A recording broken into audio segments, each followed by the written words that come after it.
Bonjour et bienvenue à l'émission Hommage aux As. As pour Attitude à succès. Et aujourd'hui, mon invitée, on va gagner à la connaître. C'est une femme extraordinaire. Je vous présente Madame Jocelyne Tessier. Bonjour Jocelyne. Bonjour Lise. Toi, tu es psychologue. Oui. C'est ce qu'on dit, OK? Mais tu as une spécialité en... Moi, j'aime beaucoup travailler les transitions de vie. En fait, je me suis intéressée à ça parce que personnellement, j'en ai fait. Puis, je crois beaucoup qu'on peut réorienter notre vie à un moment donné. Il y a des événements qui nous amènent à nous questionner, puis à vouloir changer des choses, puis se réorienter. Moi, j'aime ça travailler là-dedans. Je trouve ça extraordinaire. Je trouve ça bien, moi, parce que je pense que tous les humains devraient avoir, je dirais pas cette vie comme un chat, là, mais je pourrais dire, par exemple, qu'on devrait avoir, puis pas avoir peur de changer de vie et améliorer son sort, si ce n'est pas financièrement, mais au moins dans la qualité de vie puis dans le bonheur au travail qu'on a à faire.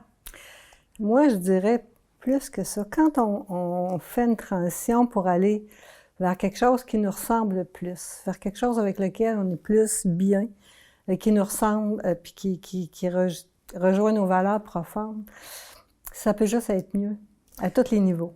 Oui, effectivement. Tu sais, c'est comme, les jeunes diraient, quand on est sur notre X, mais on dirait que les choses se placent tout seul, on n'a même pas à faire, on a à travailler, mais c'est comme si la vie nous amène là malgré nous autres. Fait que moi, je crois beaucoup qu'en chacun, il y a un potentiel, il y a des qualités, il y a des choses qui demandent à être exploitées. Il y a certaines situations qui vont convenir pendant un certain temps. Puis après ça, il y a comme un besoin de changement. Il y a quelque chose qui pousse, qui amène les gens à vouloir changer les choses. Et là, ça les dirige ailleurs. Mais c'est important d'être branché sur soi. D'être branché sur soi-même, mais souvent, on se perd de vue. Tu fais partie du groupe des As de cœur. Oui, j'ai ce privilège-là. Puis chacun des As de cœur ont été choisis parce que ils mettent l'humain en avant. Et ça pourrait être facile dans le sens qu'on va dire, psychologue met l'humain en avant, c'est comme ça va de soi. Peut-être pas toujours non plus, parce que des fois, tu veux toujours t'occuper de l'humain, mais si tu te retrouves dans un CLSC ou dans un hôpital, là, ton temps est compté, c'est beaucoup plus contraignant, tu as une limite de possibilité de rencontre. Toi, dans ta business, dans ton bureau à toi, comment ça se vit mettre l'humain en premier? Moi, j'ai toujours attribué ça comme un cadeau que la vie m'amenait. C'est fou, hein? Comme un paquet emballé. Et là, moi, j'ai à le déballer tranquillement pour essayer de voir qu'est-ce qu'il y a à l'intérieur de la boîte. Puis qu'est-ce qui fait que la personne est souffrante. Puis de juste le guider, parce qu'on a toutes nos réponses. On n'invente rien, nous autres, là. Juste guider la personne pour qu'elle trouve ses propres réponses. Puis, tu sais, de la soutenir dans son cheminement. Puis moi, c'est comme ça que je vois ça. Je suis comme un éclaireur, en fait. Tu parlais tantôt que tu l'avais vécu, toi, les changements de vie, puis c'est pour ça que ça t'intéressait. Parle-moi de ton parcours, s'il te plaît. Oh boy! Comment ça en avoir long? C'est parce qu'on gagne en âge, mais avec tellement en sagesse et en... Ah, c'est ça, c'est merveilleux. Ben, c'est vrai que c'est merveilleux. C'est un privilège. C'est comme un collier de perles. Oui, c'est ça. Chaque expérience, c'est une perle de plus à notre collier. Puis là, Ouais. En fait, ma première grosse transition, je l'ai faite au début de la trentaine. C'est complètement malade. Je filais pas, je suis allée voir un médecin, puis il m'a diagnostiqué une leucémie. Leucémie? Oui. Ça donne une méchante claque. Quand tu as un petit bébé qui a à peu près 1 an, 1 an et demi, puis l'autre avait à peu près 6 ans à ce moment-là.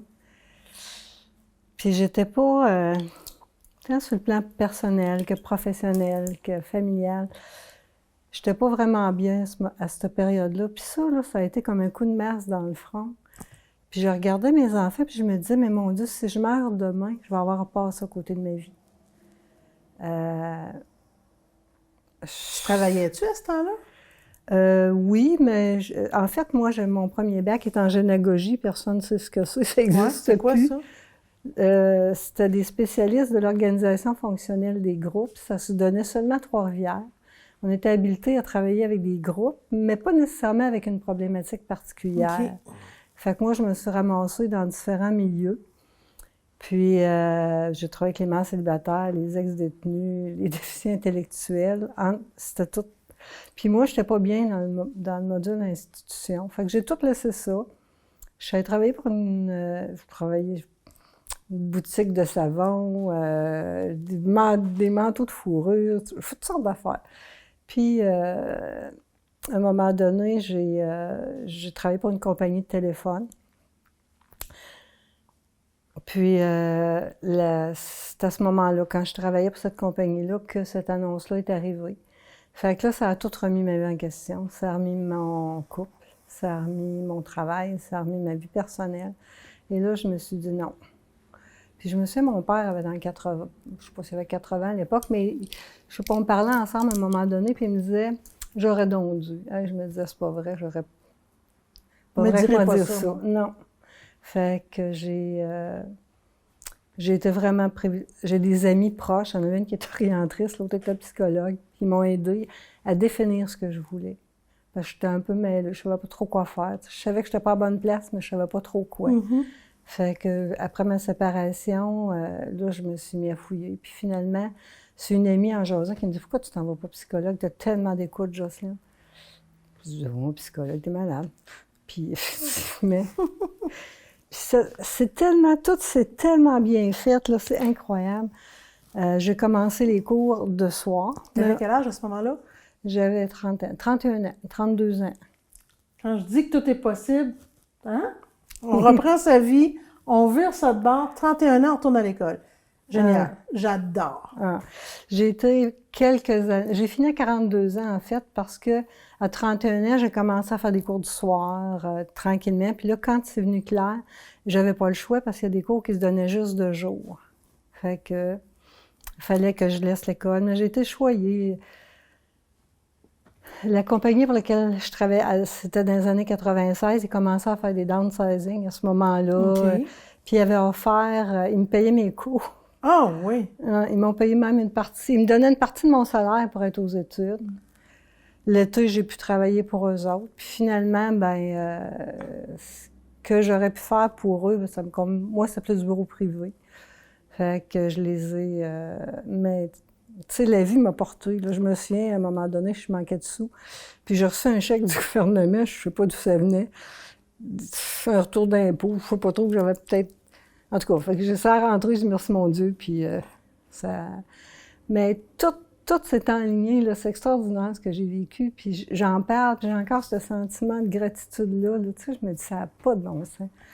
Comment j'ai été choyée par la vie, parce que j'ai fait ce que je pensais qu'il fallait que je fasse. Puis je me souviens, j'étudiais au coin de la table avec mes deux filles. J'allais au cours de natation, je m'installais en haut avec mon livre, puis je lisais. Mais c'est tellement une belle période de vie, là. Incroyable. Je suis bien d'accord avec toi. Un retour aux études. En fait, toute formation, à partir du moment où on se met dans une posture d'apprentissage, c'est une action. Ça nous permet de faire un pas. Ça amène des changements. Ça crée de l'ouverture vers le bonheur. Oui, mais tu sais, que ce soit un retour aux études, un changement de travail, moi, je pense que souvent c'est la peur qui nous empêche d'avancer, parce que souvent, les gens, ils n'osent pas rêver, ils n'osent pas se dire, tu sais, je vais le faire. Mais ils sont pas obligés de tout laisser du jour au lendemain, ils peuvent se préparer tranquillement à aller vers d'autres choses. Puis c'est vrai que, parce que j'ai eu d'autres plus petites transitions après, là, mais quand on écoute ce qu'il y a à l'intérieur de soi puis qu'on se fie à notre intuition, la vie nous porte. Quelqu'un va dire quelque chose, il y a quelque chose qui va être offert, tu sais, tu vas appliquer sur quelque chose puis ça marche. Moi, je suis convaincue de ça. J'ai cette foi-là que quand on est branché à l'intérieur de soi, la vie nous guide. Est-ce que tu considères que ce que tu me dis là, ce que tu me nommes là, ça serait une attitude à succès? Ah, bien sûr. On la nommerait comment? Pas réussir sa vie. Avoir le désir de réussir sa vie? Oui, en fait, il y a réussir dans la vie, puis il y a réussir sa vie. Tu sais, je veux dire, le succès, pour moi, c'est de s'actualiser comme être humain, puis d'avancer, puis en entraîner d'autres avec soi, là. Oui, vraiment. En fait, étant donné qu'on est tous des êtres de relation, juste le fait d'exister, on est en relation on tout est le temps. une chaîne, là. Oh, oui. Donc, si on sait bien s'entourer, ben on va être porté par cette énergie-là.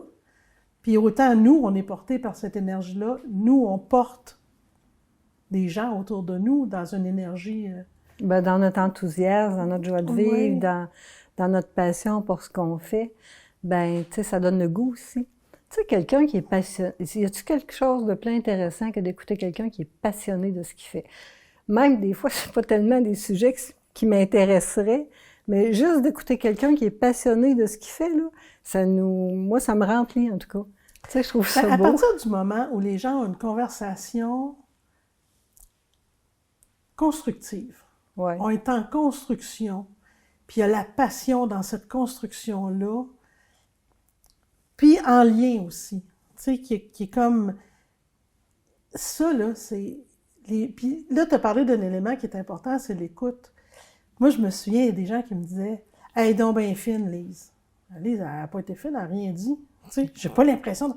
Mais le fait d'avoir été capable d'écouter, les gens se sont sentis importants et là, ils ont trouvé un plaisir parce que ils se sentent reconnus, ils existent, ils se sentent importants. Il faut écouter. On a 2 oreilles et une bouche. Puis les gens en souffrent tellement de ne pas être écoutés. Souvent, les gens écoutent en pensant à ce qu'ils vont répondre ou à ce qu'ils vont dire, mais vraiment juste accueillir l'autre. Quand on est bien entouré puis qu'on a la chance d'avoir des gens dans notre vie qui sont là pour nous autres, qui nous écoutent, on ne réalise pas qu'il y a beaucoup de monde qui n'ont pas cette possibilité-là, ou en tout cas qui n'ont pas personne à qui vraiment ils peuvent se confier. Là. C'est quelque chose de penser ça. Je pense que c'est le plus gros mal qui est arrivé dans la période de COVID et de pandémie, c'est l'isolement. Comment ça se passe dans ton bureau par rapport à tout cet isolement-là qui a eu lieu? Est-ce que tu trouves que les gens sont plus stressés, plus angoissés?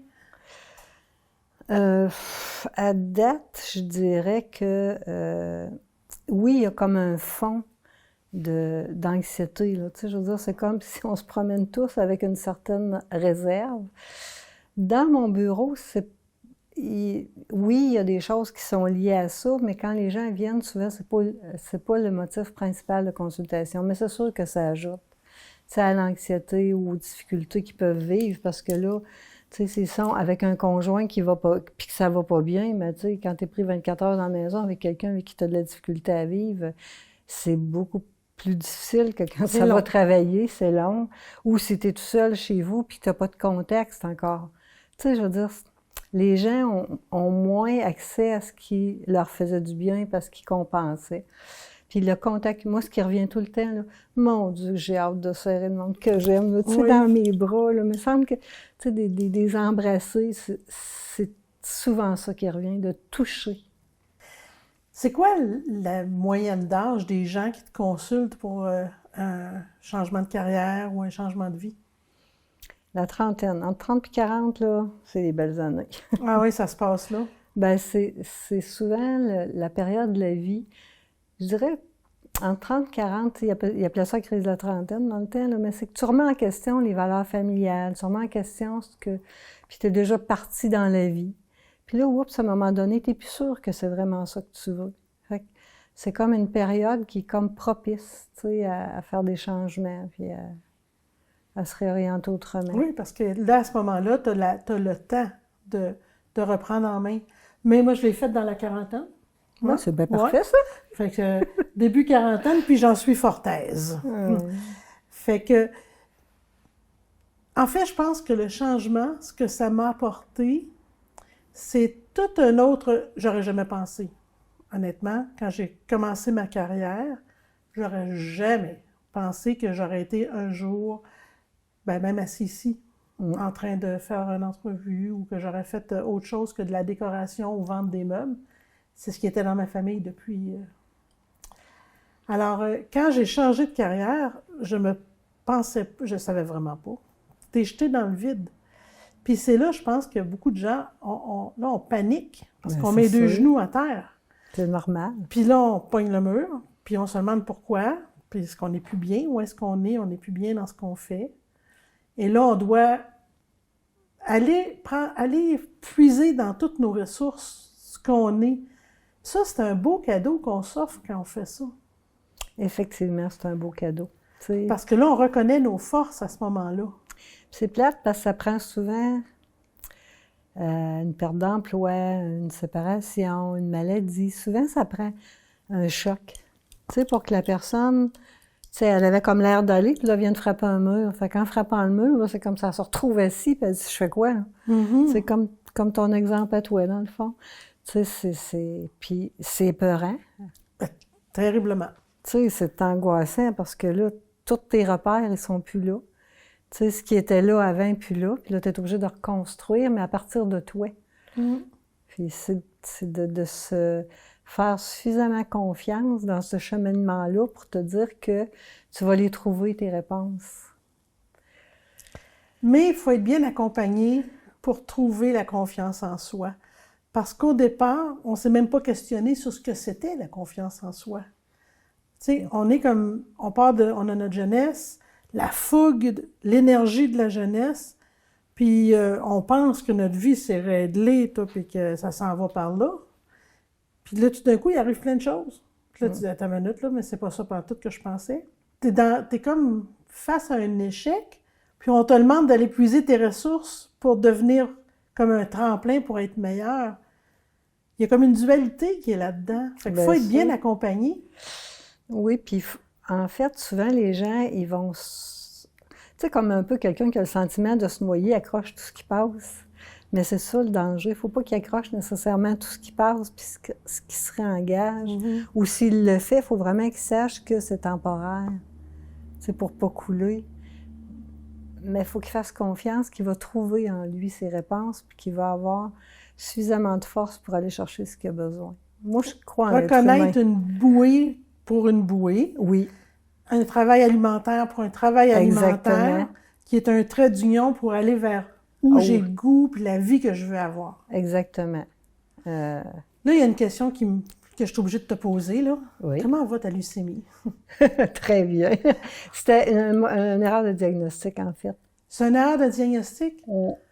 OK. Fait que j'ai été 2 mois sur cette erreur de diagnostic-là, mais ça m'a donné suffisamment pour... C'est un cadeau que tu as eu. Oui, c'est un cadeau. C'est vraiment un cadeau. Souvent, c'est drôle ce que je vais dire, mais un échec, souvent, c'est un cadeau. Tu as le choix de faire ce que tu veux avec. Actuellement, la COVID, c'est la même chose. C'est dur, puis je comprends, là, les entrepreneurs de la misère, j'écoutais à midi, là, les restaurateurs à Trois-Rivières, c'est triste. Ouais. Mais en même temps, ils vont trouver autre chose, des choses qu'ils n'ont peut-être jamais pensé, mais là, ils le voient pas, c'est pas le temps je devrais même pas dire ça là, mais comme quand quelqu'un arrive qui est en dépression, je me dis, waouh, c'est un cadeau qu'ils ont. Tu sais, quand est-ce dans ta vie que tu as le temps de t'arrêter, de pas travailler, puis de te poser des questions, puis de te demander vraiment ce que tu veux. Puis souvent, à la fin, tu sais, ils ont fait un grand bout de chemin, ils se connaissent mieux, ils sont plus solides. Tu sais, fait qu'ils ont eu une opportunité que... mais, tu sais, c'est pas au début que tu dis ça. Ben, non, tu sais, c'est sûr que quand on me dit, moi, quelqu'un arrive avec une maladie ou une situation fatale ou un enfant avec une problématique, puis dire que c'est un cadeau, non. Sur le coup, c'est comme... non. C'est pas un cadeau. Non. Mais en même temps... C'est une occasion de grandir. C'est une occasion de grandir, exactement. Parce que c'est pas un cadeau, là. Je suis pas en train de dire que c'est pas triste puis que c'est pas grave, là. Ouais. C'est déchirant, là. T'entends Exactement. des histoires, des fois, là. Tu dis, ça n'a pas de bon sens que des gens puissent traverser ça dans une vie. Mais c'est une opportunité de grandir. Moi, je dis de grandir et ou faire grandir. Ah, oui.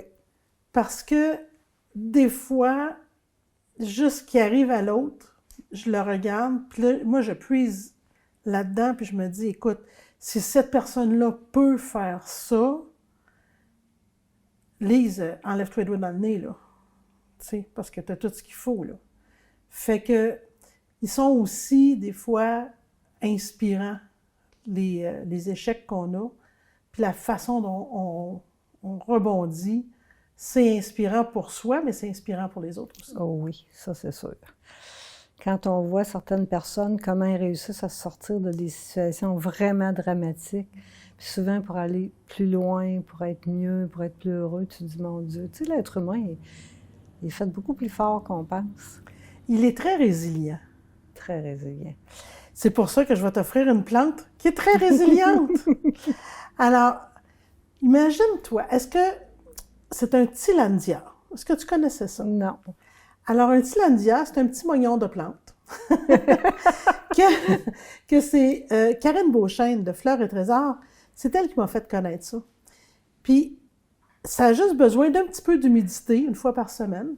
On parle pas de mouiller dans l'eau, là, on parle d'humidité. Et imagine-toi donc, ça va fleurir. C'est incroyable, hein? Fait que je la crois. Je la crois, puis... j'ai la foi. Oui, bien, écoute, je connais, puis j'ai pas le pouce vert. Puis on m'a dit que ça, si on avait même... on l'a baptisée Françoise.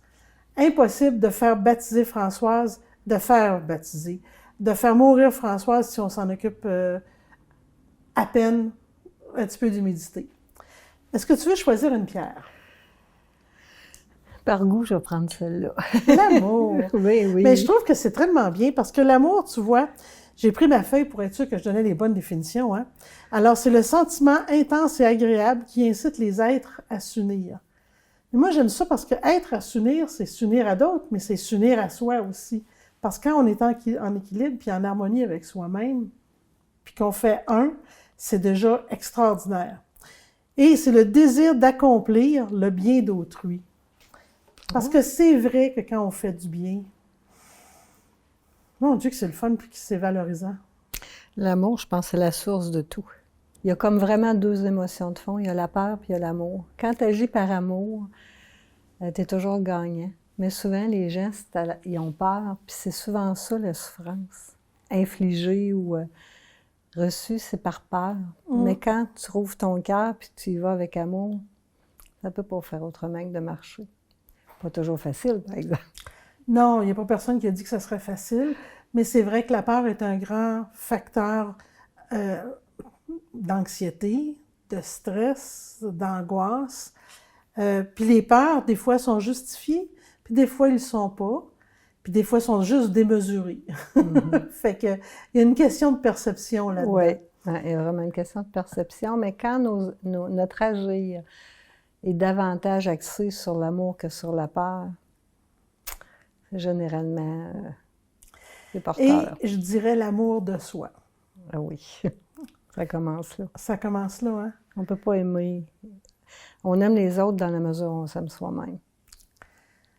Moi, ça, c'est quelque chose que je trouve intéressant, mais tellement dur à comprendre. Puis je vais me payer un petit 2 minutes de thérapie ici, là. Non. De discussion. De discussion. Écoute, moi, personnellement, j'ai toujours pensé que le fait d'aimer beaucoup, beaucoup les autres me permettait de m'aimer. OK. Puis souvent, on me dit, tu peux pas aimer si tu ne t'aimes pas. Okay. Mais j'ai pas le sentiment de m'aimer, là. Tu sais, en fait, j'ai jamais vraiment pensé. Je suis dans l'action, j'aime ce que je fais, j'adore ce que je fais, j'aime les gens que je rencontre, j'aime prendre soin des gens, j'aime participer, les faire briller. Mais ça me nourrit. De là à dire que ça me permet de m'aimer, C'est dur de faire la différence. C'est dur, hein? Mais je pense que quand tu réponds à tes besoins, quand tu te connais, que tu réponds à tes besoins, que tu te respectes dans ce que tu es, ben, tu sais, je veux dire, c'est ça, ben, ça dépend de la définition qu'on a du mot amour, là. Mm-hmm. Mais en fait, c'est comme un circuit dans lequel ça circule. Pour moi, s'aimer, c'est apprendre à se connaître, avoir de la compassion aussi pour soi, pour ses vulnérabilités, avoir une présence à soi aussi. S'entendre. S'entendre. Puis si toi, ton bonheur, c'est de donner du bonheur, ben, tu sais, je veux dire, c'est une forme d'amour de soi. Si tu fais quelque chose juste parce que tu veux être aimé, mais que ça te tente pas, ou que tu le fais, ben, t'es pas en train de t'aimer, là. Non, mais si tu le fais et ça te tente pas, ça rayonnera pas non plus. Ben non, mais... Ça va être flat, ça aura pas de jus, ça aura pas de... En fait, c'est dans l'équilibre. Tu sais, c'est sûr que des fois, on fait des affaires, c'est pas nécessairement le premier choix, mais si c'est en lien avec une valeur profonde qu'on a, mais ça va quand même nous faire plaisir. Mais il faut que ça touche quelque chose à l'intérieur de soi. Tu sais, ce que tu fais, ce que tu apportes, c'est parce que quelque part, ça rejoint une valeur profonde que tu as, puis ça fait du sens dans ta vie. Tu vois, ce que tu me dis, pour moi, ce que ça résonne là, présentement, c'est s'aimer, c'est respecter et prendre soin des valeurs profondes que j'ai.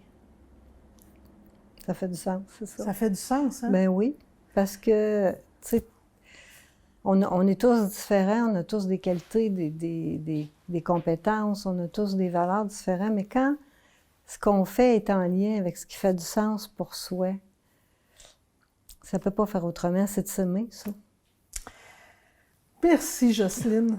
Écoute, ça a été un plaisir de discuter avec toi. Puis à la maison, ce que je trouve extraordinaire, c'est de discuter ouvertement de c'est quoi s'aimer, puis c'est quoi se respecter. Puis je vous souhaite de faire affaire avec votre équipe de vie, puis d'aller chercher l'aide qui va vous permettre de vous aimer et de vous respecter. Merci beaucoup, puis à très bientôt.